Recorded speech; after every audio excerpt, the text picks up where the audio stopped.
Good morning, everybody. I'm Carson, and this is Dawn. Please join us for the moment of silence.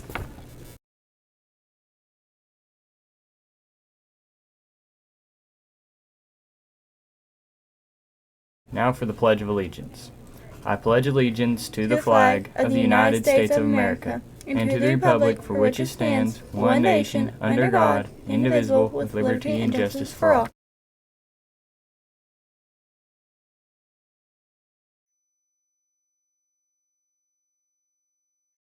Tomorrow, October 26th, someone will be here to talk to you about ordering Letterman jackets.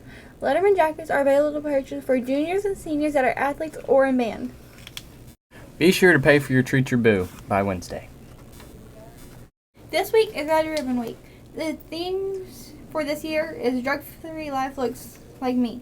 The theme is called to action to speak out in support of healthy choices. It also serves as a reminder that we are all empowered with shaping the communities around us through positivity, bravery, and strength. Today is stand out and shine bright against drugs. Wear neon. Tomorrow is Wear Red. Wednesday is Team Up and Be Smart for Mathletes versus Athletes Day. Thursday is Stay Hidden from Drugs and Wear Camo. Friday is Drugs on Our Character, Costume Day. Okay.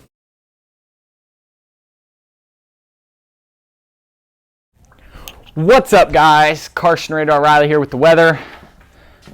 So, let's get to it. Weather is, it will be partly cloudy from Monday to Wednesday, and it will be sunny Thursday and Friday.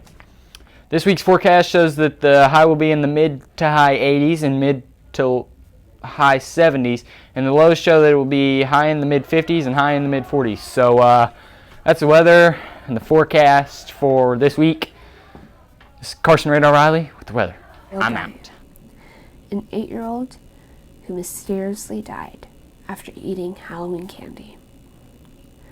Monsters and demons are a common sight on Halloween as children take the streets for the annual tradition known as trick-or-treating. But in 1974, a real monster walked among them, a disarming disguise.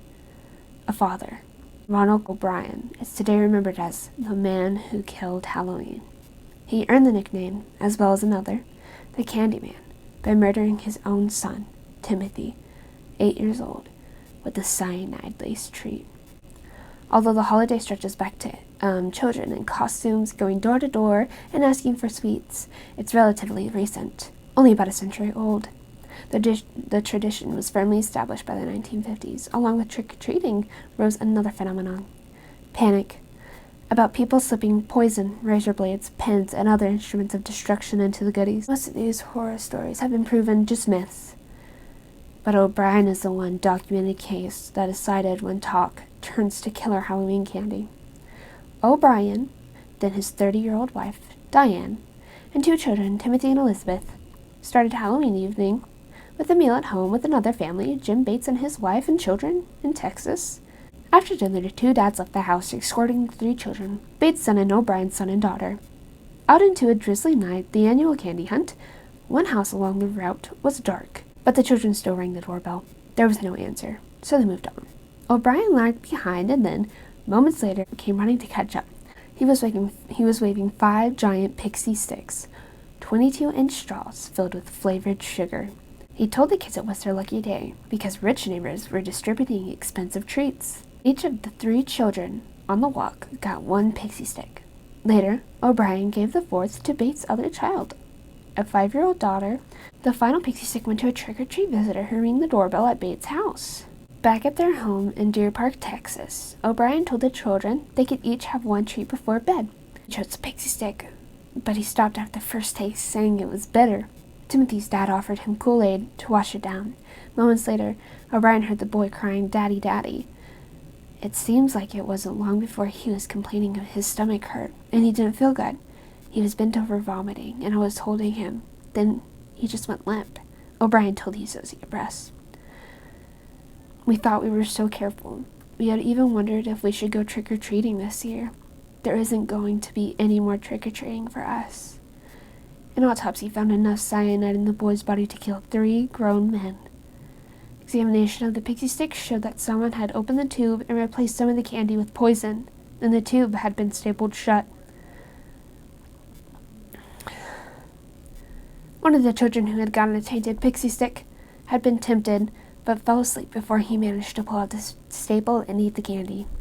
The other two were recovered before any of the children could eat the terrible contents inside.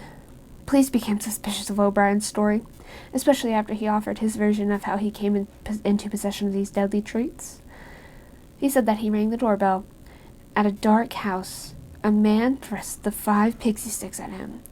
He said he saw nothing but a hairy arm. It turned out that the man who lived there was an air traffic controller. He had 200 people vouch for the fact that he was at work in the time this was supposed to have happened.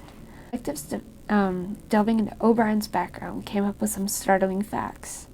O'Brien, an optician who worked for Texas State Optical, was about $100,000 in debt, had lost his house, and was on the verge of losing his car. He was also about to lose his job because his bosses discovered that he was stealing. In the decade before the crime, he had been booted for 21 other positions.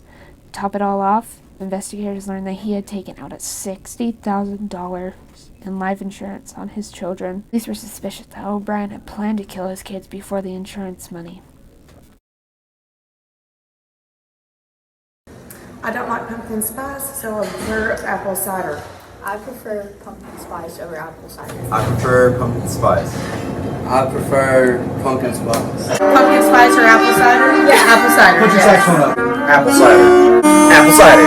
Apple cider. Breakfast today is sausage croissant. Lunch today is popcorn chicken or hamburger. Breakfast Tuesday is egg omelet. Lunch Tuesday is nachos or hot dog. Breakfast on Wednesday is a breakfast burrito. Lunch Wednesday is chicken and dumplings or corn dog. Thursday's breakfast is biscuits and gravy. Thursday's lunch is baked spaghetti or pulled pork sandwich. Friday's breakfast is breakfast taco. Friday's lunch is cheeseburger or pizza. Last Friday, we played the Greenland Pirates, and the score for senior high was 48-12. This Friday, our Cedarville Pirates will take on Mansfield Tigers. What do you call a witch's garage? A broom closet. Be sure to check RTI Scheduler to know where you need to go each day for success. And I'm Dawn. This is Carson.